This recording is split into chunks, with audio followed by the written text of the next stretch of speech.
జగ్గంపేట మండలంలోని మామిడాడ గ్రామంలో 5 గ్రామాలకు సాగునీరు అందించేందుకు పురుషోత్తపట్నం పంప్ హౌస్ వద్ద జ్యోతుల పాపారావు పేరు మీద ఏర్పాటు చేసిన సాగునీటి ప్రాజెక్టు శిలా ఫలకాన్ని రాష్ట్ర నీటిపారుదల శాఖ మంత్రి నిమ్మల రామానాయుడు ఆవిష్కరించారు.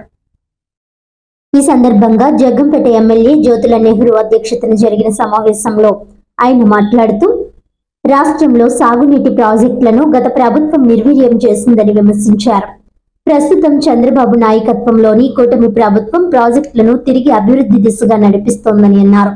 జగ్గంపేట నియోజకవర్గ రైతుల కోసం నిరంతరం పరితపించే నాయకుడు జ్యోతుల నెహ్రూ అని మంత్రి నిమ్మల రామానాయుడు ప్రశంసించారు. నిరంతరం శ్రమించే ప్రభుత్వం కూటమి ప్రభుత్వమేనని అన్నారు.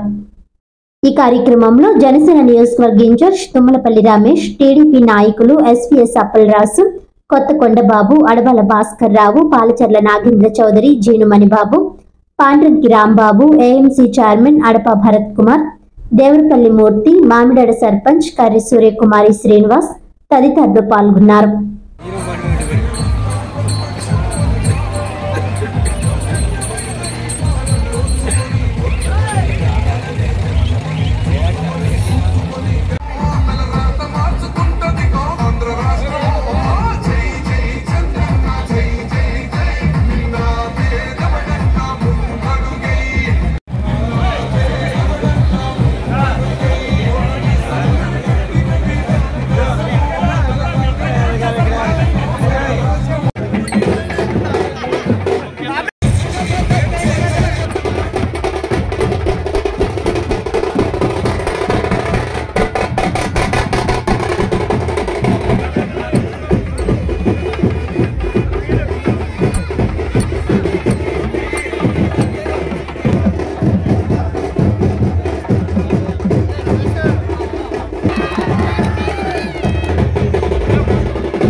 పట్నం, గొల్లలగుంట, మర్రిపాక, అలాగే మన కొసరు అప్పనపాలెం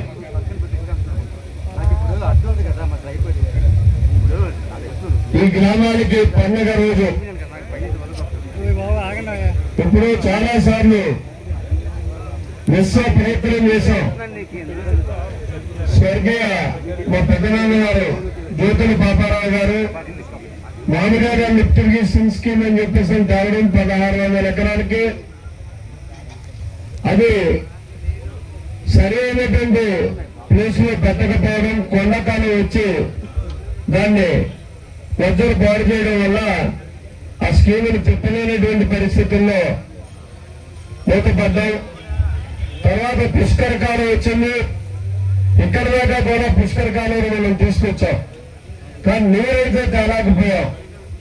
ఆ సందర్భాన్ని పురస్కరించుకొని ఏదైనా ఏలేరు కాలువ, కుడి కాలువ తీసుకురావాలి, ఈ ప్రాంతానికి నీరు ఇవ్వాలి అని చెప్పి ప్రయత్నం చేయడం జరిగింది మా పెద్దండ్రి గారు. నేను ఏమించిన దానికంట నిస్పృహంతో ఉన్నటువంటి మీరు నిజంగా ఈ పథకాన్ని విశ్వసించి వస్తారా ఇంతమంది జనం అని చెప్పేసి అనుకున్నా. మారుమూల ప్రాంతాల్లో పెట్టినామని శంకుస్థాపన అన్ని గ్రామాలకి సంబంధించినటువంటి రైతాంగ సోదరులందరూ కూడా ఇక్కడికి రావడం ప్రత్యేకంగా చాలా ఆనందించదగ్గటువంటి విషయం. ఇక్కడ మంత్రి గారికి కూడా తెలియాల్సినటువంటి అవసరం ఉంది. ఏంటి, ఏ పథకం పట్టుకున్నా ఇది జిడ్లకు నన్ను పట్టుకుని వదండు అని చెప్పేసి ఆయన అనుకున్నారో లేదో నాకు తెలియదు, కానీ అన్ని మర్చిపోయాను. జనసేన సీఎం గారిని అయితే వేధించినటువంటి పంట అయిందో కాదు. నేను 14 సార్లు సీఎం వేయించాను పాలూరు లిఫ్ట్ ఇరిగేషన్ మీద. అయితే దీని మీద అయితే ఒకేసారి తోటి క్లియర్ అయిపోయింది. ఇది మరి ఇటువంటి సందర్భంలో ముఖ్యంగా ఇది కొసరు మనకి కేవలం 3500 ఎకరాలకి చివరగా ఉండిపోతున్నటువంటి ప్రాంతానికి నీరు ఇవ్వడానికి అవకాశం ఉన్నటువంటి ప్రాజెక్ట్ ఇది. దీన్ని కాంట్రాక్టర్ కూడా మంచి కాంట్రాక్టర్ వచ్చాడు, చాలా ఉత్సాహంతో ఉన్నాడు. నన్ను నేర్పుతున్నాడు ఇతను, ఎప్పుడు పని మొదలు పెట్టుకుంటారండి, ఎప్పుడు పని మొదలు పెట్టుకుంటారండి, మంచి చూసి చేద్దాం కంగారు.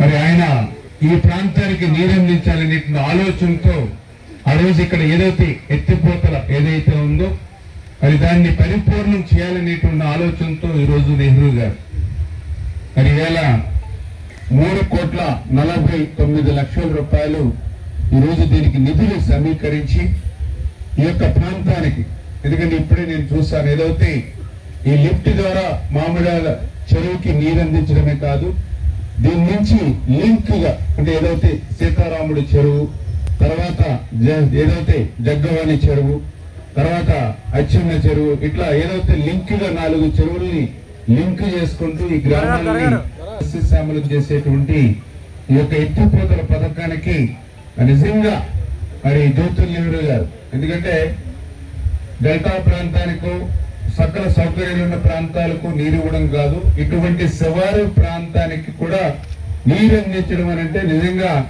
అది జ్యోతుల్ నెహ్రూ గారి వల్లే సాధ్యమైంది.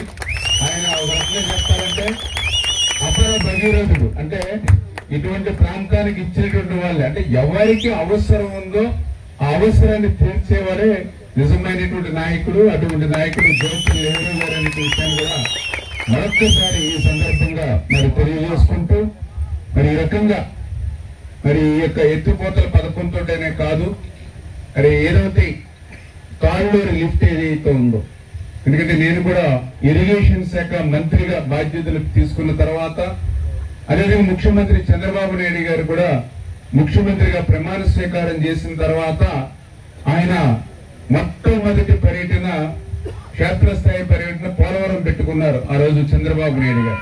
అంటే ప్రమాణ స్వీకారం చేసినటువంటి మొదటి వారంలోనే పోలవరం ప్రాజెక్టుకు వచ్చారు ఆయన.